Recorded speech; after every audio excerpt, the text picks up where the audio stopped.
Well, hello everyone, and welcome to the Newman Bond, the official podcast of Newman University. My name is Amy, and I have the pleasure of speaking with Christy Thomas today of Girls on the Run. And she is a 2004 Master of Social Work graduate from Newman University, as well as the executive director and founder of Girls on the Run Heart of Kansas Council. Now, Christy started the Girls on the Run Heart of Kansas Council in 2011 after first hearing about the program at a networking event. And she doesn't consider herself to be an athlete, but she developed a love of running in her early 30s that's just stuck with her. Yes. So that love of running, combined with her desire to empower girls to live healthy, confident lives, really inspired her and made her fall in love with Girls on the Run. So, and I love the quote that she shared with me before the interview. Christy said, "If we can give girls the tools at a young age to be healthy, confident, kind, and community-minded, we can change the world." Christy, thank you so much for joining us today. Thank you for having me. And before we kind of dive into your work with Girls on the Run, I was hoping you could tell us a little bit more about your personal story. Sure. So my background, like I said, it's in social work. At a young age, I kind of fell in love with that community-minded, that desire to help people. I always tell people my dad's a social worker, my mom's a nurse. So we kind of have that in our blood a little bit, I think. So growing up, I kind of thought maybe I wanted to be an elementary ed teacher, and found out probably my second year in college, maybe not, but that desire to help and be community-minded and give back to our community was still there. And so really kind of fell in love with social work. I have worked in a lot of different fields. I've done foster care and adoption. Actually, my husband and I were foster parents, and our oldest is actually adopted through foster care, and she's 24 now, and we have 4 other biological children. And I have worked in hospice setting. I've worked in teaching parenting classes, and I've done all sorts of things. And I've always had that desire to just be involved in the community and give back to the community. And so I found out, I was actually working for the Leukemia and Lymphoma Society.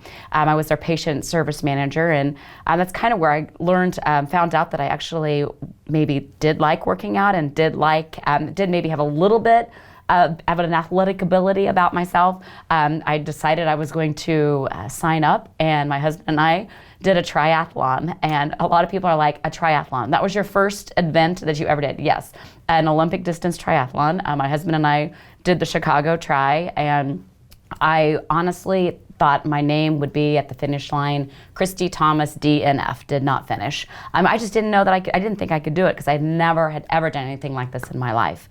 And my husband and I went to Chicago. My whole family came, my mom, my dad, my in-laws. I mean, it was like my sister and brother-in-law, everyone came to cheer us on. We swam in Lake Michigan. I got out of the water, and I'm like, okay, didn't drown. This might actually happen. Got on a bike, didn't fall off the bike, didn't wreck the bike, and then finished off with a 10K and crossed the finish line. And I remember just crying, and my husband was like, "What is wrong?" And I was like, "I did it. I finished. Like, I can't believe I finished this." And it wasn't too much longer after that I found out about Girls on the Run, and I thought, gosh, if you could give those girls a feeling at the age of 10, 11, that feeling of how powerful that is to cross the finish line and know you've accomplished something that you worked so hard for. If we can give that to a little girl, man, we could really be onto something here.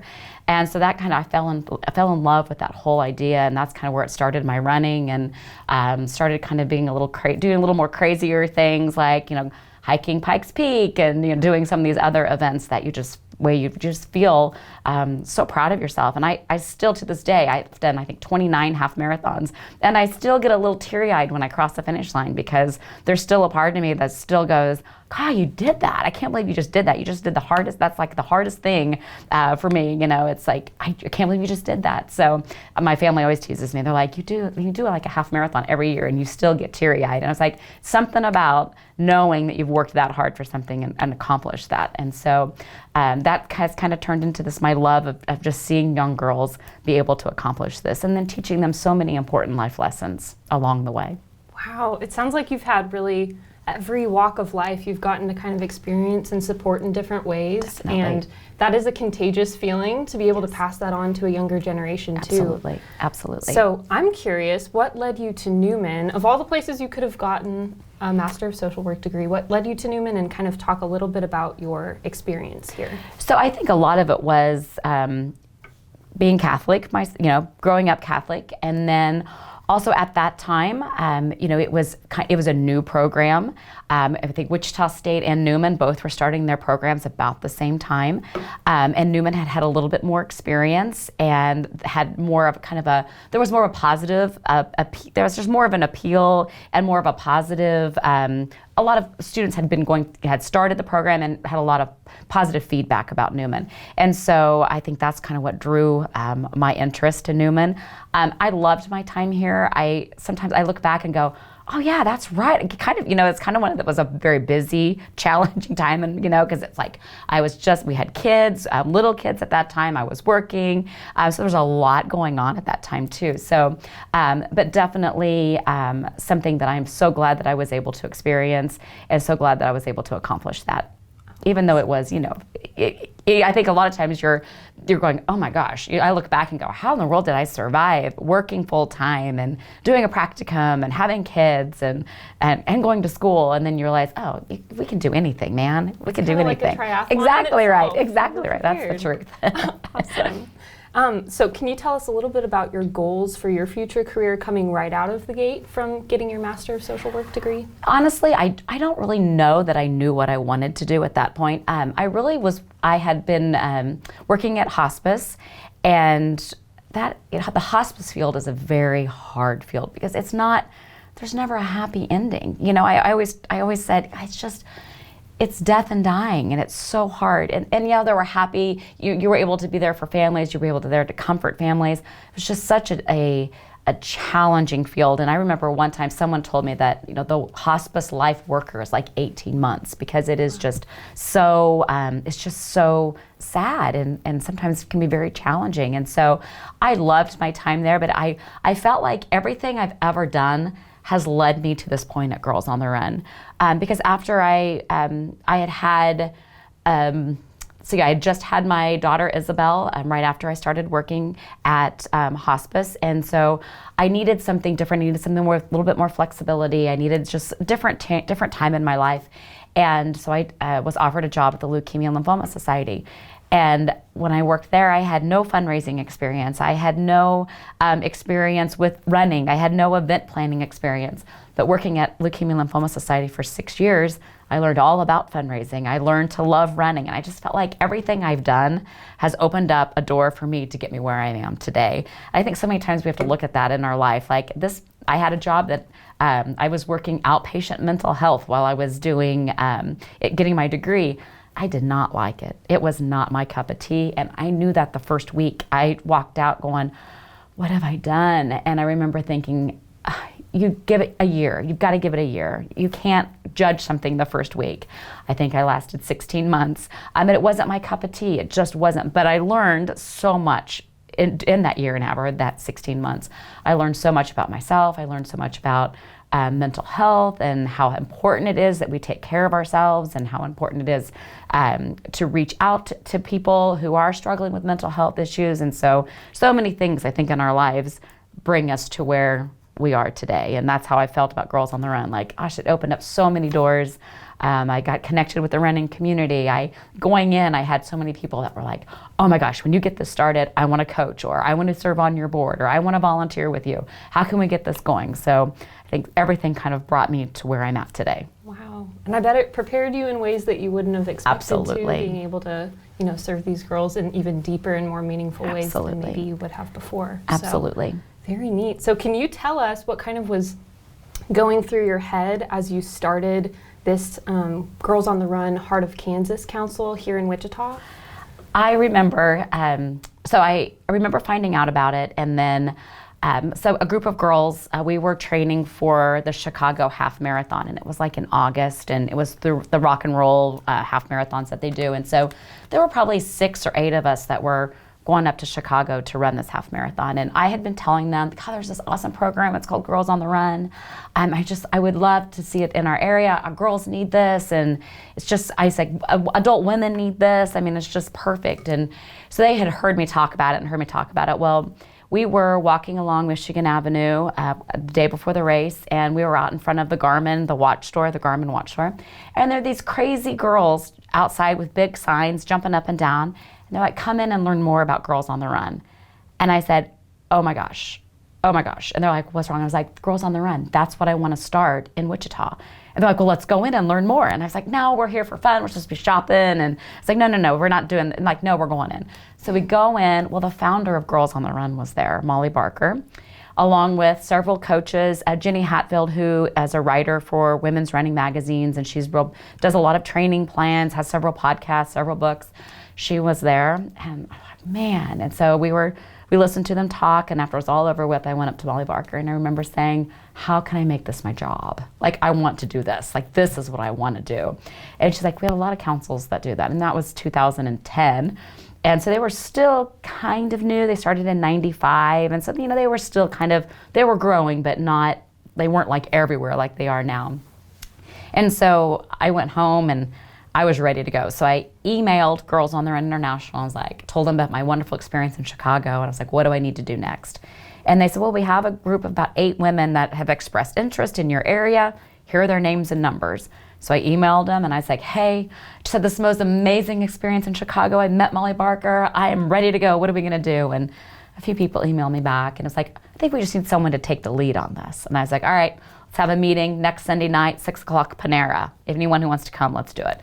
So they show up and we had a meeting and sent out an email again, and someone replied back, I think we just need someone to take the lead on this, which I think that meant Christy, run with us. And so I took the next steps, which was to fill out the application and send that into national. And so I filled out the application and sent it all in, and kind of had to have a strategic plan. We had to have a plan on how to get the funding, because it was going to cost about $10,000 to get it started in our area, between training costs and then the actual, I kind of like to refer to this as like almost like a franchise. Like we pay this fee to national so that we have the research-based curriculum. We've got all the stuff. And so I sent them everything, and probably about 2 weeks after I sent it, I had an acquaintance. I hadn't seen her in many years. We've been reacquainted, reach out to me and said, my husband and I would like to support this. And if you get the approval, we'll financially support it, and you can pay us back when you can pay us back.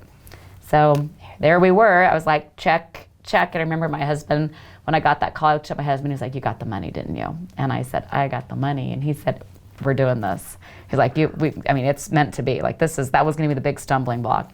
And so I just felt like everything was like that. It just kind of all fell into place when it's always fallen into place. And, when COVID hit in 2020 and everything was on standstill, and I just remember when we were about to shut everything down, I remember sitting at the Anchor downtown Wichita, and I just started crying, and my daughter looked at me, she's like, what is wrong? And I was like, I don't know what I'll do if I lose this. I don't know what we'll do if we lose this. And I was just bawling, and my husband's like, you're not gonna lose this. We're not gonna lose this. It's gonna be fine. Everything's gonna rebound. So it's just, I think it's been such a huge impact on our community. And I see that girls that are 19 and 20, and I don't know how they're this old, because I don't feel like we've been around that long, but we have, that, they'll come up to me and goes, oh my gosh, I did Girls on the Run when I was in the 3rd grade, and it was like the best season. It was just the best. I needed it. I learned to love running, or I made some great new friends. And so I don't know how many times we have that happen where I'm like, okay, this is where I'm supposed to be. This is what we're supposed to be doing. Wow, the affirmation that you're in the right place. Right. So many things, so many things have just fallen into place, and so many times when I need to hear it the most, someone will come up and say, or I'll get an email, or I'll get a phone call that's like, my daughter's been waiting since kindergarten to do this program. I'm so excited we can finally sign her up. So, wow. Yeah, those moments make it all worth it. It's like, okay, it's all fine, I'll keep doing this. That's amazing. So how might you describe the purpose of Girls on the Run in a nutshell for somebody who might not have heard about it before? So I always tell people it's 90% about teaching girls important life lessons, teaching girls to love themselves, and 10% about running. So I always have parents like, my daughter's not a runner and she doesn't want to do this, but I think it'd be great for her. I'm like, she'll love it. You don't have to love running. So that's just a little side piece to it. Nice. And then I know that there are different age ranges that are served. So there's the 3rd through 5th grade, Yep. the 6th through 8th grade, and then 16 to 18-year-olds. Yes. Right? Are all 3 age ranges go through a 10-week program? So the elementary and the middle school do. The high school students are actually junior coaches. So they're kind of the mentors, but often I feel like so many times they get just as much out of the program. Well, as a grown adult, the first time I did the lesson, I was like, okay, this is really sad, but I needed to hear that today. It's kind of one of those, okay, fine, you're right. Girls need to hear this all the time. But so yeah, they're more of that coaching role. They go through coaches training. They get all the stuff that they need to mentor those young girls. And they're so cool compared to, someone who might not be 18 years old. 18-year-olds are way cooler than moms. My goodness. And can you kind of walk us through why each of those age ranges are kind of a critical time in a young girl's life to kind of instill that confidence, that sense of healthy living, those relationships? Absolutely. So recent research is showing that bullying is starting as early as 1st grade. Especially with girls. And so starting them early to learn to stand up for themselves, learning to stand up for others too. So our curriculum, I often have parents will say, my daughter's a 2nd grader and she can run a 5K, no problem. Can I go ahead and sign her up? Like, I'm sure she can run, that's great, but it's more about the lessons, and about 3rd grade is when they'll understand the lessons. Even some 3rd graders, when we talk about peer pressure, they're like, what's peer pressure? Like, I've never had peer pressure in my life, which is great. I love to hear that. Mm-hmm. But so many of the topics that we talk about, it's hitting that 3rd, 4th, and 5th grade age range, where we start talking about friends and picking good friends and picking friends that support you and don't tear you down, and how to be a good friend, and really start talking about not everyone's going to like you, and that's okay. That's a really hard concept for me, right? I mean, it's so hard to think that it's like we do everything in our power to make sure that everybody likes us when we're not really concentrating on the people that really do like us. So I start talking at a young age about that, and then in middle school we really start talking about social media, magazine ads. They're unrealistic. It's Photoshop. These aren't real women. This isn't what true beauty is, and what is beauty. And we start talking about inner beauty, and beauty looks different to everybody. So we spend a lot of time talking about that. We spend a lot of time talking about, again, friends, peer pressure, treating each other with kindness, that you and I may have completely different views on whatever subject it is, but I can still respect you and you can still respect me, and we can have a great conversation and still be friends, and it's not a big deal. Both of those curriculums, actually, we have a very important piece too of community impact. So all of our girls design and implement a community impact project. So they all come together, they find something that they're passionate about.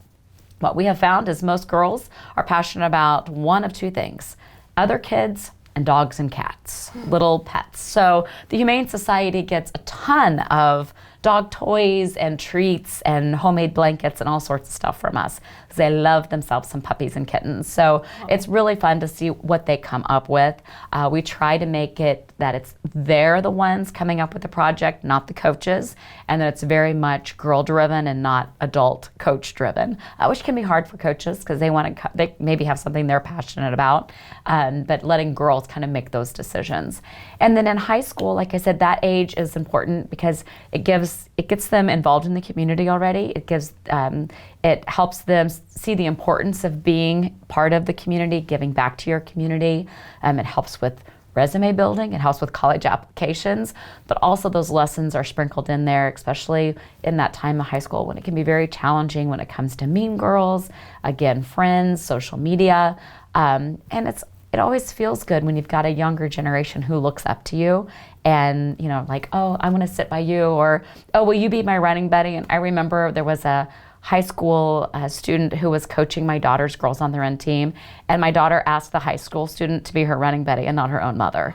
And I was a little hurt, but I understood that the running buddy was way cooler than I was, or that the coach was way cooler than I was. So it's just so cute that, they definitely connect with them, and I think that's great. That's great for a young person's self-esteem to be able to be a mentor to someone who's in the 3rd grade and they're looked up to. So Definitely, and just community building Absolutely. as a whole, and Yep. making those connections with, young leaders blossoming in college, Absolutely. and then young leader potential in third graders Yep. up to 18-year-olds. Absolutely. So And that's one wonderful. thing that I absolutely have loved seeing too is the girls have gone through the program, and then they become that junior coach, and then they're in college and they're telling all their friends about how we need to get involved with Girls on the Run. And so it's great to see that kind of, it keeps us relevant, keeps us still in the community when we have someone who's done the program and now wants to volunteer and now wants to get other people involved. So. And I know that inclusion and diversity, equity, and access are some of the pillars of Girls on the Run, and that you offer financial aid opportunities and Yes. even internships for people who might need that kind of support. So if you were to estimate how many Girls on the Run Heart of Kansas Council has served since 2011 when you first started, I know that has to be a huge number. It's about 10,000. Wow. Yeah, about 10,000 girls. That's So amazing. yes. And we've served, just this past year, about 65% of our girls needed financial aid of some type. We've never turned a girl away. Every girl that fills out an application, we want them here. We know that girls need this program. And so we have some great sponsors out there who have made it possible to help us continue to offer the program to every girl that desires to participate. So, and that's huge for us. It's huge for us. I love that. And it's huge for them too. Yeah, to have absolutely. that Absolutely. opportunity. So you talked a little bit earlier about kind of the pressures that young girls face. How have you witnessed girls activate I think you worded it, activate their limitless potential Yes. with the help of role models through Girls on the Run? Most definitely. Well, I have so many principals or coaches most of our coaches come from schools, so a lot of them are teachers. And so many of them have told me stories of little girls who maybe were making all C's and D's in class, and they were just struggling with friendships and just struggling in school, just day to day. It was just lots of challenges. And just see them blossom in over that 10 weeks, and just how they became more confident, and how, walking down the hallway, they walked a little, with their head a little higher. And when they'd see other girls from Girls on the Run and from the school, they would, kind of do the wave. And, just building those relationships was so important for girls. And there was one principal who reached out to me and told me a story of a little girl that after the 5K, she was that little girl, super quiet, never really had much participation, but as the season went on, she became a little bit more involved with the group. And then, so 5K on a Saturday morning, completes her 5K, Monday morning comes to school. She's got her Girls on the Run t-shirt on, her Girls on the Run medal on, her Girls on the Run bib on, and a Girls on the Run superhero cape that we sell at the 5K. And she walked down the hall with just the biggest smile, and everyone everyone was cheering, and she just was so happy. And it was just like a different kid in 10 weeks. And I hear that so many times from moms who just say, wow, she's just, I can just see she's more confident, she's happier, her grades have improved. And the only thing we can think of is that it's Girls on the Run. That's what's made the impact. And so it's awesome to hear those stories, and it's awesome to hear. I just talked to a mom this morning. We opened up registration for our spring season on Monday, and I had a mom call, and she said, my daughter has asked me every day, did you sign me up? Did you sign me up? And she said, today, it's only Wednesday. It's only been open 2 days. She says, but it will fill, Mom. You need to sign me up today. And so the mom called to make sure we could get her registered today. And so, yes, we got her taken care of. But it's those girls that she says it's struggled trying to find something for her that she enjoys doing, and she has found her thing. And I love that Girls on the Run for so many girls is their thing. So Incredible. That Yeah. gave me goosebumps just picturing her I know. decked out in Girls on the No, Run gear. I love it. I love it. That's It's still, even to this day, after being 11 years, we'll be at the store and I'll see a kiddo with her t-shirt on, and my kids will go, Mom, they have a Girls on the Run shirt on. I'm like, I know, I'm trying not to be all crazy about it. But I want to go up to her and say, did you do Girls on the Run? Did you like it? Yeah. Does it get any less emotional over time? Oh when no, you I hear still of this cry. I still cry at success? every 5K. Every 5K I cry. Because there'll be some little girl who crosses and her mom crosses with her and they're holding hands and they're hugging and mom's crying and the little girl, and I'm like, I gotta let me step away. It's every time. That's so Yep. sweet. Yep, every time. Oh my goodness. So if you were to go back in time to your younger self, first of all, would you have wanted to participate in Girls Most on the definitely. Run? How might Most that definitely. have made your life look different? I think just that confidence being there, that it doesn't that it's not about what you look like. It's not like, it wasn't until later on in life that I realized even the popular girls in high school didn't think they were popular. Like, I mean, everybody has their thing. And it was like later on I went, oh, really? Like, I mean, I just thought it was me that was always worried about, I wish I had this, or I wish I looked like this or that. And like, oh, everybody feels that way. And I think teaching girls at a young age, everybody has things that they would change about themselves, but we got to celebrate our differences, and we got to celebrate what we are and who we are. So I think that's important. And I don't know how many times I've had coaches come up to me and say, gosh, I wish I would have had this when I was a young girl. And it's funny that you asked that, because my business card, on the back of my business card, it says, I wish I would have had this program when I was a kid. Oh, I feel the same way. I know, right? I feel like this would have been just amazing. It absolutely. And I think so many times, I wish that we marketed ourselves a little differently sometimes, because our name implies that we're like an after-school run club, and I want to go, no. Read the material, read the brochure. We're not an after-school run club. We're so much more, and that's just. Being physically active is important. We know that. You know, I just did an assembly yesterday at a school, and I was like, we all know that it's really important, because not only is it good for our bodies, it's good for our minds. I was like, I've solved a lot of world problems on runs by myself. And I said, and that's what's important, is it gives you time to work things out, and things that maybe seemed really important before you started running, at the end of your run, you're like, oh, okay, I'm not worried about that anymore. I figured it out. So yeah, I mean, I definitely wish this would have been around when I was a kid. Like I said, I think I put that in my little bio, that never considered myself athletic, never considered myself sporty. And, you know, now I'm like, have found a love of yoga. I found a love of kickboxing. And, you know, I do all sorts of different activities to stay healthy. So it's not, you don't have to be an athlete to be athletic, I guess, or active. Yeah. So the limitless ripple effects of healthy habits, definitely all encompassing. So kind of going into the same vein of when you were younger, what advice would you have given your younger self, or what would you tell your younger self now?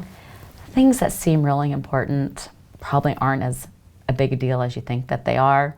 And everybody has something that they're struggling with or going with, and just being kind and being available and being there for people, because everybody has their thing. And I think so many times we're all so worried about what's going on, and again, in our own lives, but then in everybody else's life, they're like, oh, they have this perfect little life, especially now with social media. You know, nobody puts the real stuff on social media. And I think sometimes teenagers don't see that, or young kids don't see that. They're like, oh, they live this perfect life, and they all have all the stuff. And that just being kind, and just that everybody needs somebody, and we have to be there for each other.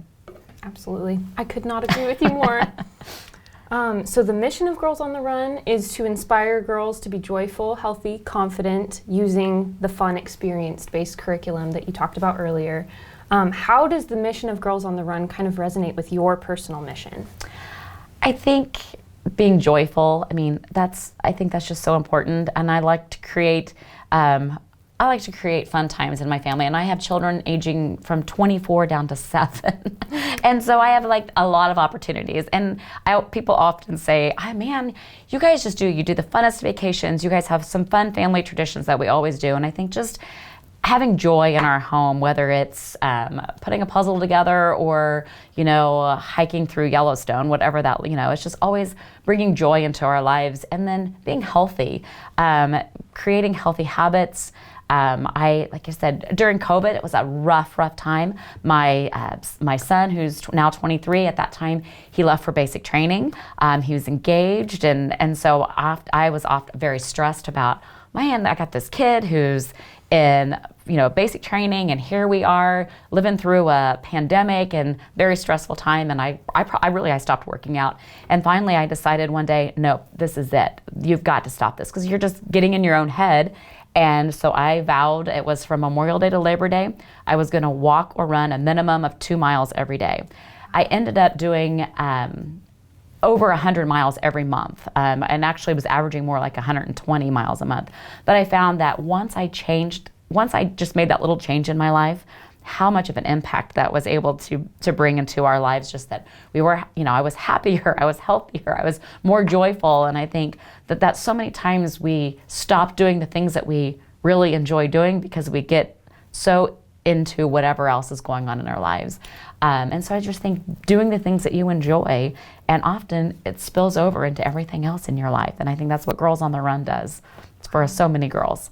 Yeah, it's kind of like you said earlier, that contagious joy of finishing something that you worked so hard to accomplish, and joy in itself can be that contagious factor for a lot of people too. Absolutely, and I always tell our coaches, if you're not having fun, I need you to call me and we need to talk, because this should be fun. I want you to leave on Tuesday and go, I can't wait to go to Girls on the Run on Thursday. This is so exciting. And it's like, that's what I want, that joy and that enthusiasm and that passion, because it carries over to these young ladies. And if we're not having fun, then probably they're not having fun. Mm-hmm. And so we need to make this a joyful experience. We need to create that environment where they want to be here and that they're happy to be here. Well, we've talked a lot about role models, so I'm curious, can you describe somebody, either from your time at Newman or just in your personal life, who has kind of served as a role model for you? I have several people I can think of, but I would say for a lot of it, my husband, he is always behind me all the way. When I came to him and said, so I think I want to start this nonprofit, and basically I don't know what I'm doing, and I still to this day always go, I don't know what I'm doing. He was like, well, you figured it out apparently. But I definitely think my husband, he's like always supports me. He's always behind me. This is his baby project too. I mean, I think he's been voluntold every 5K. He's been there to do 5K stuff, and just always there, kind of as my cheerleader and there to support me. And then definitely my parents. I think my dad, he had a cold at our last 5K and just did not want to expose anyone and didn't want anything to, was like, I want to be there. He said, I haven't missed a 5K yet. And so my parents just being very supportive of this adventure and just always supportive of me and some a little bit crazy ideas that I might have. And so I just think, anybody in it's just so many people in my life that have supported me to get where we are and where this organization is. And I people are always like, oh, if it wasn't for you. And I'm like, no, I've got hundreds and hundreds of volunteers, coaches. I've got hundreds of girls. I'm just here moving the pieces. You all are the ones who are making it happen. I'm just moving pieces. That's all I do. So all those great coaches are awesome mentors too. Awesome. Well, you're very humble. I know you. Showing up in Chicago and just rallying everybody together to make this happen in Wichita, that took a lot of courage. If we talk about confidence, and I always think about, I had a great family. I said my parents were wonderful people, but even growing up, I was like still lacking that confidence. I don't know if it's the time frame, but I think it's like this for everyone. Just kind of like, oh, I'm not good enough, or I'm not smart enough, or I'm not this and I'm not that, and all that self-doubt. And I think through this last 11 years, there've been so many of sometimes those, oh, you can't do that. You're not smart enough to do that, or you don't understand that well enough to do that. And so sometimes I think those I can'ts get in the way, and sometimes you just have to go out for a run and come back and go, okay, I can do this after all. Absolutely. So Newman, I can't help but see kind of the parallels between Girls on the Run and Newman in different ways, because as we know, Newman University was founded by women for women originally. The ASC Sisters founded this school to educate young women who were going on to be teachers. So the call to action part of the mission statement is to empower graduates to transform society.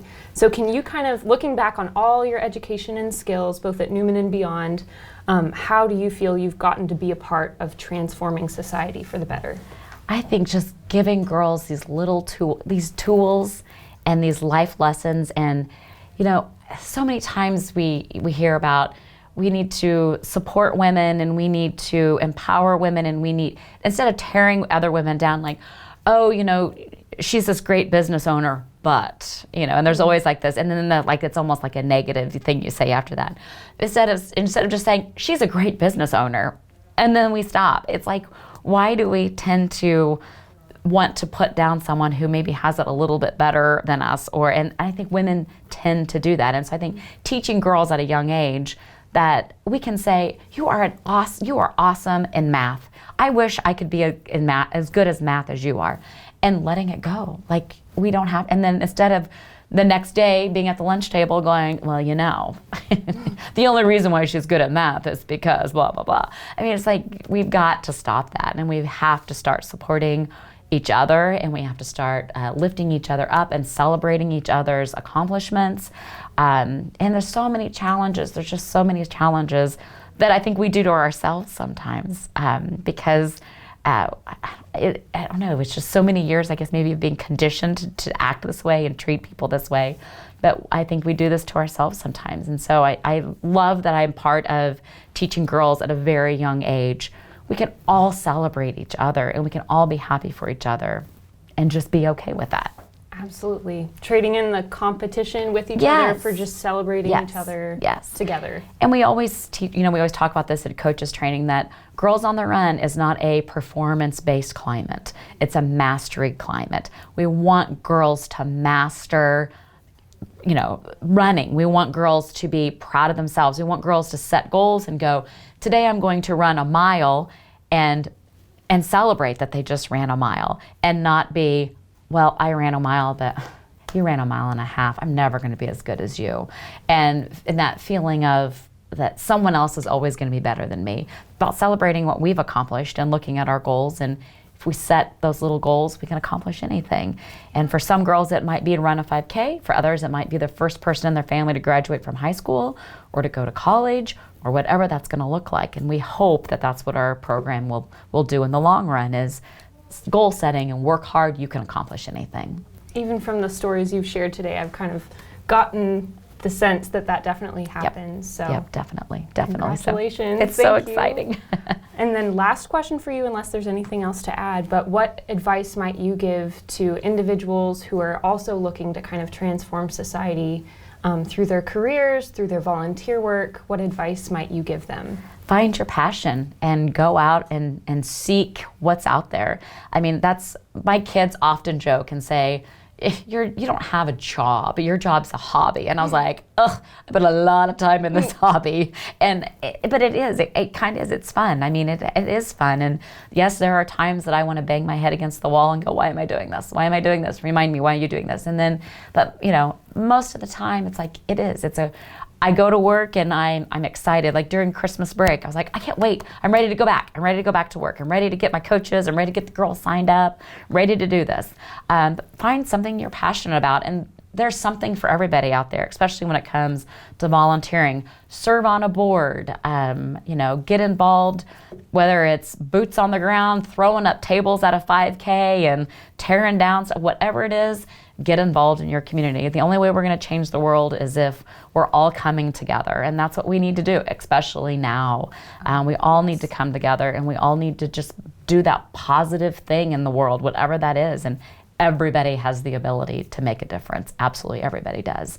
It's if you choose to do it or not. Yes, and we all have that responsibility. Absolutely, and if we celebrate each other, maybe we'll be more likely to accept that responsibility when it comes time. So. Most definitely. Well, thank you so much, Thank Christy, you for me. joining us. And if you want to learn more about Girls on the Run, please visit girlsontheRunKS.org to support their mission. You've been listening to the Newman Bond, Newman University's official podcast. Thank you for joining us.